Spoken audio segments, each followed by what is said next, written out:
જો મિત્રો આ પલિંજર ગોઠવવા માટે ઓની અંદર નિશાન છે, લગભગ તો દેખાશે જ નહીં આમાં તો.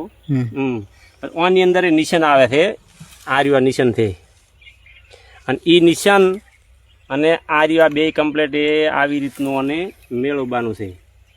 જો દશરથ ધ્યાન તાકો નિશાન હવે આવી ગયું છે ને, આવી ગયું એ નિશાન આવી ગયું કમ્પ્લેટ.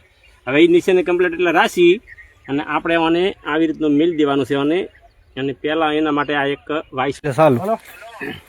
જો અમુક મિત્રને નોઝલ ફિટ કરતા ખબર નહીં પડતી એટલે ઓને ભાઈ બતાવો. આને જો શેરો આવે છે, શેરો આવે અને નોઝલ નહીં પણ શેરો જ આવે.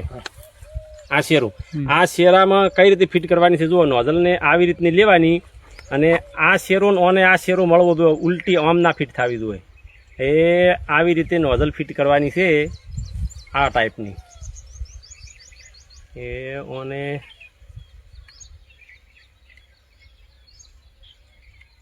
આવી રીતે આમાં હવે બે ખોસામાં આવી ગયું એટલે એને કમ્પ્લીટ નોઝલ ફિટ એને ઈરી થઈ ગઈ છે. અને પછી ફિટ કરી અને આ રીયા ડબ્બી તમારે આવી રીતની વાસી દેવાની.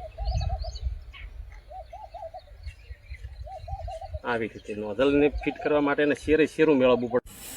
જો ભાઈ આ નોઝલ આપણે નવી સડાઈ છે એટલે આટલું પ્રેશર હોય ને તો મશીન ચાલુ ના થાય.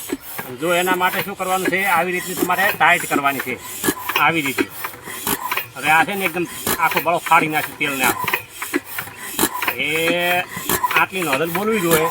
અને હવે તમે એક કામ કરો, ધીમે રાખો. મેં જો મને આ જુઓ અંદર જોઈ ગયો પૂરેપૂરું જો તમારું કમ્પ્લેટ હશે નહીં તો મશીન જો આકાશવાળું બધું છે ને તો આવી રીતે ફેરવે નોઝલ ઉપડવી જોઈએ. રાખો જુઓ, આટલા મશીનની આટલા અંડલે ફેરવા નોઝલ આવી રીતની બોલે તો તમારું બધું કમ્પ્લેટ.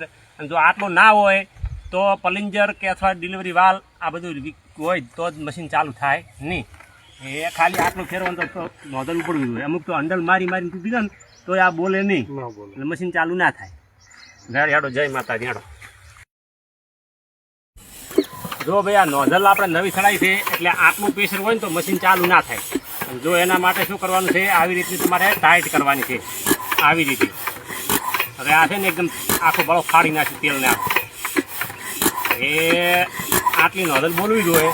અને હવે તમે એક કામ કરો, ધીમે રાખો. મેં જો મને આ જુઓ અંદર જોઈ ગયો પૂરેપૂરું જો તમારું કમ્પ્લેટ હશે નહીં તો મશીન જો આકાશવાળું બધું છે ને તો આવી રીતે ફેરવે નોઝલ ઉપડવી જોઈએ. રાખો જુઓ, આટલા મશીનની આટલા અંડલે ફેરવા નોઝલ આવી રીતની બોલે તો તમારું બધું કમ્પ્લેટ.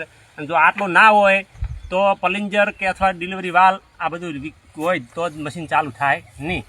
એ ખાલી આટલું ફેરવાનું તો નોઝલ ઉપડવી જોઈએ. અમુક તો અંડલ મારીને તૂટી જાય ને તો આ બોલે નહીં, એટલે મશીન ચાલુ ના થાય.